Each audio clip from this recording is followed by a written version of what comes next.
We could not be more excited for them and what the future holds. We love and we love Taylor and Trav. Taylor Swift and Travis Kelce are serving up headlines faster than a Chiefs touchdown. First up, Travis's nieces are melting hearts, calling her Aunt Taylor like Christmas came early.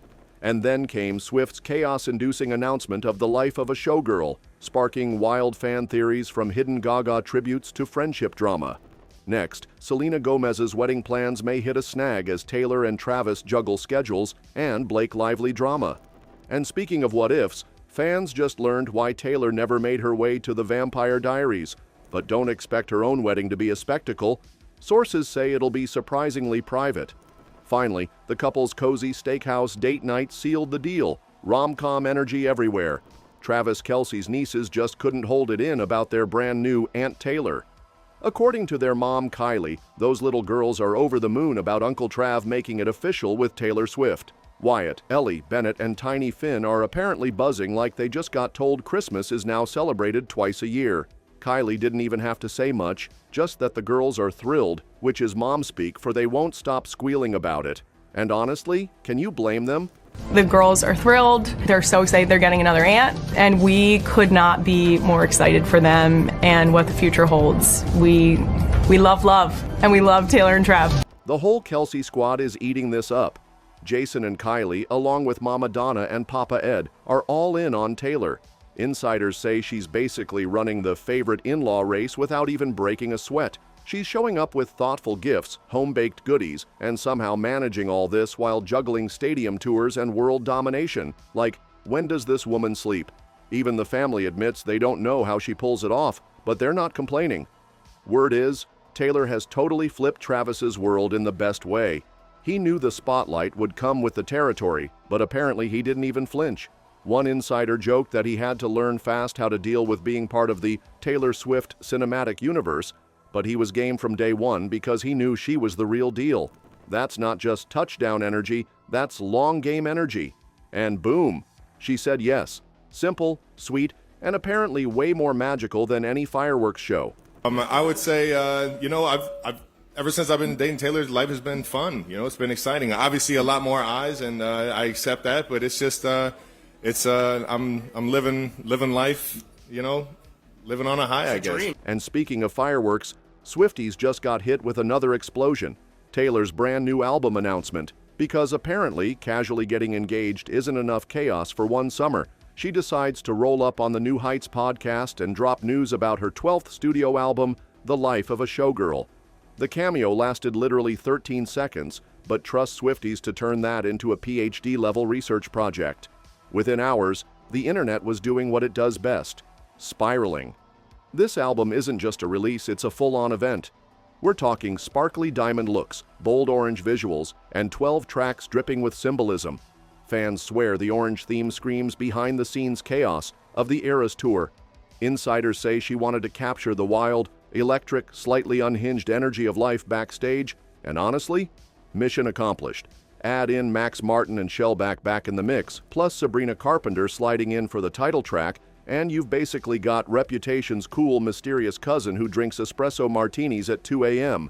Naturally, theories are flying faster than Travis Kelce on a third down conversion. One of the spiciest? That ruined the friendship is about Blake Lively. Yep, the internet thinks Taylor just low-key aired out a friendship breakup via song. Swifties are convinced the timing lines up with Blake's lawsuit drama, and the fact that Taylor's name got tossed around in court didn't exactly help. Messy? Absolutely. Delicious? Also, yes. Then there's the obsession with the number 12. Album number 12, announced on the 12th. 12 tracks, 12 everywhere. Fans are sure it's not random. It's apparently a love letter to Lady Gaga's Applause, which turned 12 years old the same day. Taylor even liked a tweet about it, which in Swiftie world is basically the equivalent of a signed affidavit. And don't even get me started on the number 47. She randomly dropped it twice on the podcast, and now people are convinced it's either about Donald Trump, Karma being the 47th Eras tour track, or that she'll drop a single in exactly 47 days. Coincidence? Please, Taylor doesn't do coincidences, and speaking of not doing coincidences, her bestie Selena Gomez just so happens to be planning her wedding right as Taylor and Travis are basking in their engagement glow, and oh boy, things are looking complicated. Selena is on cloud nine with Benny Blanco, thrilled they're heading down the aisle around the same time as Taylor and Travis. The Girl Squad vibes are real, but fans are already whispering about whether Trav will actually make it to the wedding. Word is, the big day is happening at the end of this month somewhere between Montecito and Santa Barbara, but guests won't even get the address until the morning of, because nothing screams Hollywood wedding like turning it into a surprise field trip. Now here's the catch. Travis is knee-deep in football season, which means Taylor might have to roll solo. And honestly, that wouldn't be unusual for her. She's been spotted flying solo at plenty of weddings before, usually strutting in, stealing the show in a sparkly gown, and leaving the internet in flames. So if she shows up without her +1, no one's jaw is going to hit the floor.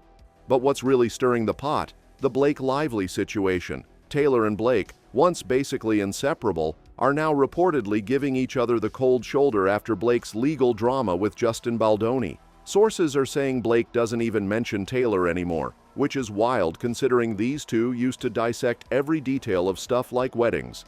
Now, radio silence. And speaking of silence, fans just found out why we never got to see Taylor Swift baring her fangs on the Vampire Diaries. Yep, turns out the CW once tossed her name in the mix for a cameo back in 2009, but the showrunners basically went, thanks but no thanks. Can you imagine? Mystic Falls could have had Taylor gliding around in vampire chic, sipping from a blood bag while strumming a guitar. Instead, we got Ariel Kebble as Lexi, who did such a good job fans still won't shut up about her. Insiders say the CW was all hyped about squeezing Taylor into the storyline, but the creators thought it would have broken the whole timeless small-town vibe. Their logic?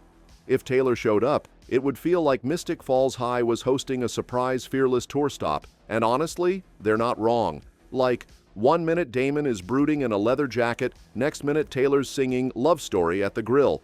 It's giving whiplash. Back then, Taylor was only 19, fresh off the whole Kanye FMAS fiasco, and already becoming a household name. With her rising star power, if she had popped up in Mystic Falls, no one would have been paying attention to Stefan's eternal angst. Instead, everyone would have been screaming, "Wait, is that Taylor Swift in vampire eyeliner?" Plus, insiders point out that scheduling alone would have been a nightmare. Imagine trying to call Taylor back for flashbacks when she's, casually winning Grammys and breaking Spotify. And honestly, the gamble worked out. Ariel Kebble crushed it as Lexi, becoming such a fan favorite that the writers kept sneaking her back in, ghost style, even after her character was killed off. That wouldn't have happened if Taylor had snagged the role. She would have been too busy conquering the music industry to pop back in for another cameo. And speaking of roles Taylor never got, she's now busy prepping for the one gig everyone's watching, her own wedding with Travis Kelce. But before you start picturing circus tents, fireworks, and Beyoncé parachuting in with the rings, slow your roll. Insiders are saying this thing is not going to be a Super Bowl halftime show in disguise. Nope, Tay and Trav are apparently keeping it chill, private, and low-key. Think more Pinterest backyard mood board than Vegas residency. Shocking, I know. Taylor could sell out Wembley 10 nights in a row but won't turn her vows into a stadium event. Growth. The guest list? Expect a tight circle, which means if you're not on speed dial, don't even bother checking the mailbox. Travis and Taylor want privacy, and they're not budging. That's right, Swifties. No live stream, no Eras Tour-style merch drop at the chapel. Instead, the only bling we're getting for now is the old Mine Brilliant cut diamond on Taylor's finger, which she's apparently flashing around like a new iPhone on launch day. And yes, she's giddy. Like, grinning so hard she's sore levels of happy. One insider even joked that she still hasn't stopped staring at the ring, which honestly sounds like the most Taylor thing ever. Meanwhile, Travis hasn't even started thinking about his bachelor party. He admitted he hasn't devoted a single brain cell to planning it yet, but promises that when it happens, it's gonna be absolute chaos. Translation: hide your cities, hide your bars. Travis is coming. Of course, life isn't slowing down for either of them. Travis is back on the field for season 13 with the Chiefs, already dealing with the highs and lows of football life. Taylor? She's casually dropping her 12th studio album, The Life of a Showgirl, like it's just another Tuesday dadaal. And speaking of just another Tuesday, these two somehow turned a random Monday night into rom-com gold. Taylor and Travis strolled into the soft launch of his shiny new Kansas City steakhouse, 1587 Prime, holding hands like they were auditioning for Cutest Couple Alive. The vibe? Less celebrity circus, more your gym teacher just opened a steak joint with the quarterback and his wife. And yes, Patrick Mahomes is in on the gig too, because apparently catching touchdowns wasn't enough, now they're catching filet mignons. Word is the lovebirds showed up around 6 p.m., did the polite rounds with friends and family, then dipped into their own private booth to enjoy some dinner. Taylor showed up in a denim mini dress with wedges, which screams effortlessly hot, but also could crush karaoke later, while Travis kept it laid back in a green shirt and cap, giving, "I own the place, but I'm chill about it." Naturally, no photos leaked because, of course, the one time everyone wanted a sneaky snap, the cameras went on strike. The PDA? Flowing like the house wine. Taylor was there hyping her man before his big opening, and Travis proved he's just as whipped as we thought by naming a cocktail after her track The Alchemy. And this isn't just a vodka cran with a cute name. This thing's got citrus vodka, curacao, aronia berry, cranberry, strawberry, lime, and oolong tea. Basically, it's giving mixology major with a minor in Swiftie references. That's all for this video, folks. See you next time.